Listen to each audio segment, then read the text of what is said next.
Hello friends, I am Aprati. Welcome back to our channel Plants Space. ये हमारा नींबू का पौधा है जो हमने एयर लेयरिंग से तैयार किया था और 1.5 साल में ही यानी 1.5 ईयर में ही प्लांट में फ्रूटिंग स्टार्ट हो गई।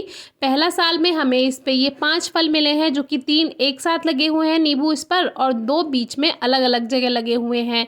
तो अब देखते हैं कि अगले साल हमें कितने ज़्यादा फल इस पौधे पर मिल पाते हैं। लेकिन अच्छा लगता है जब आपको इतनी जल्दी प्लांट फ्रूटिंग दे दे। तो ये जो प्लांट है ये ग्रो बैग में लगा हुआ है। पहले ये 12 इंच के गमले में लगा हुआ था, जिसको हमने अभी फरवरी मार्च में ही ग्रो बैग में शिफ्ट किया है। इसमें तुलसा जी का पौधा भी एक अपने आप ग्रो हो गया है, जो कि बद्री तुलसा जी हैं। तो हम तुलसा जी को दूसरे पॉट में शिफ्ट कर देंगे, क्योंकि एक पॉट में एक ही प्लांट रहना चाहिए और ऐसा कहते हैं कि तुलसा जी के पौधे के साथ दूसरा कोई प्लांट नहीं ग्रो किया जाना चाहिए। और जो हमारा फ्रूटिंग प्लांट है उसको एक पॉट में एक ही प्लांट रखें तो ज़्यादा अच्छा है। लेकिन आज का टॉपिक लेमन प्लांट नहीं है, आज का टॉपिक है कैटरपिलर्स, यानी जो तितली का लार्वा होता है उसके बारे में आज हम बात करेंगे। और आज ही एक व्यूअर का हमारा क्वेश्चन आया है कि हमारा जो हमने कैटरपिलर सेव किए थे उनसे जो प्यूपा बना है, यानी जो क्राइसलिस होता है तितली का, उसमें से छोटे छोटे मैगट्स निकल कर भागे हैं। तो ऐसा क्यों हुआ है? हमने तो काफ़ी साफ़ सफाई का ध्यान रखा। तो हमने उनको आंसर किया कि ये साफ़ सफाई से इसका मतलब नहीं होता है। जब हम नींबू के पौधे से कैटरपिलर्स जो लार्वा होता है उसको सेव करते हैं तो वो हमें छोटे से ही उनको सेव करना होता है, जो कि जब ये ब्लैक होते हैं। ये लाइम बटरफ्लाई कैटरपिलर है तो ये काले होते हैं स्टार्टिंग में। तो इनको कोई भी आप कैटरपिलर सेव कर रहे हैं, चाहे मॉथ का हो चाहे बटरफ्लाई का हो, उसको छोटे से ही सेव कीजिए। क्योंकि जब ये थोड़े बड़े होने लगते हैं तो एक तरह की फ्लाइज होती हैं, यानी मक्खी होती हैं, वो इनकी बॉडी में अपने अंडे रख देती हैं। और जब उन अंडों में से छोटे छोटे कीड़े निकलते हैं तो वो कैटरपिलर की बॉडी में जो भी उसका फ्लूइड है वो खाने लगते हैं और फिर उसको मारकर बाहर निकल आते हैं। तो इस टॉपिक पर तो हमने वीडियो पहले भी शेयर किया था, आप चेक कर सकते हैं। लेकिन हमारी वो व्यूअर जो है जिन्होंने क्वेश्चन पूछा है, उनका जो क्राइसलिस था, यानी कि जब प्यूपा बन चुका था तितली का, उस प्यूपा में से छोटे छोटे कीड़े निकल कर बाहर आए। तो उन्होंने हमसे पूछा ऐसा क्यों हुआ, जबकि हमने साफ़ सफाई का ध्यान रखा था।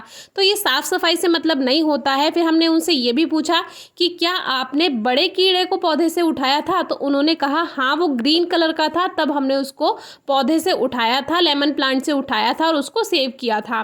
तो यानी कि जो फ्लाई थी उसने पहले ही उस बॉडी में अंडे दे दिए थे कैटरपिलर के। तो जब उन्होंने उसको सेव किया होगा तो वो क्राइसलिस तो बन गया, तब तक अंडे उसकी बॉडी में निकले नहीं होंगे, उसमें से बच्चे, वो अंडे ही रहे होंगे उसकी बॉडी में। और जब वो क्राइसलिस बन गया तब जाकर अगर वो अंडे हैच हुए होंगे, यानी उसमें से जो मैगट्स थे वो निकले होंगे, तब वो क्राइसलिस को फाड़ कर बाहर आ गए होंगे। ऐसा तब हुआ होगा। तो ऐसा ये नहीं है कि कैटरपिलर स्टेज में ही वो बाहर आ जाएंगे। कभी कभी ऐसा होता है कि वो जब क्राइसलिस बन जाता है कैटरपिलर का तब भी बाहर आ सकते हैं। यानी कि कैटरपिलर की बॉडी में जो अंडे दिए होंगे मक्खी ने, वो जब क्राइसलिस बन गया होगा कैटरपिलर, तब वो अंडे जो थे उसमें से छोटे छोटे कीड़े निकले होंगे, उसने क्राइसलिस का जितना भी फ्लूइड होगा वो खाया होगा और फिर वो बाहर आ गए होंगे। जो कि उन्होंने जो फ़ोटोज़ हमें भेजे हैं वो हम आपसे वीडियो के एंड में शेयर कर देंगे, आप ज़रूर देखिएगा। और वीडियो नंबर 1313 भी आप ज़रूर चेक करिएगा, वो भी आपके लिए काफ़ी हेल्पफुल रहेगी अगर आप तितलियां बचाते हैं, सेव करते हैं इस तरह के लार्वा कैटरपिलर्स को। तो हमारे ये टोटल हमें इस बार रेनी सीज़न में मिले हैं 26 और आगे भी मिलते रहेंगे, क्योंकि रेनी सीज़न में सबसे ज़्यादा मिलते हैं। मौसम में मॉइस्चर होता है और मॉइस्चर में आपको सबसे ज़्यादा ये कैटरपिलर्स दिखाई देंगे, क्योंकि मॉइस्चर इनके लिए ज़रूरी होता है। तो इस टॉपिक पर अलग से बात करेंगे। तो ये जो कैटरपिलर्स हैं, अभी 7-8 दिन लगातार जो बारिश हुई है उसमें ये हमें अपने नींबू के पौधे से मिले हैं और हमने इनको सेव किया। तो ये सब छोटे छोटे थे। अभी ये ग्रीन कलर के जो आपको दिखाई दे रहे हैं ये अभी रखे रखे पत्तियां खाते खाते बड़े हो गए हैं। बहुत छोटे छोटे ब्लैक कलर के थे। तो टोटल हमारे पास ये 26 हो चुके हैं और 93 यानी 93 तितली अभी तक हम रिलीज़ कर चुके हैं। अब देखते हैं इस बार कितनी ज़्यादा से ज़्यादा तितलियाँ सेव हो सकती हैं। तो इनको इस तरह के बॉक्स में रखिए, ऊपर से नेट से कवर कर दीजिए। हवा मिलना ज़रूरी है, बिल्कुल बंद नहीं करना है। और ये आपको देखने में अच्छा नहीं लगेगा, लेकिन ये सफाई भी करनी होती है। ये पॉटी भी काफ़ी करते हैं जब ये खाते रहते हैं पत्तियां। इनको फ्रेश लीव्स देते रहिए।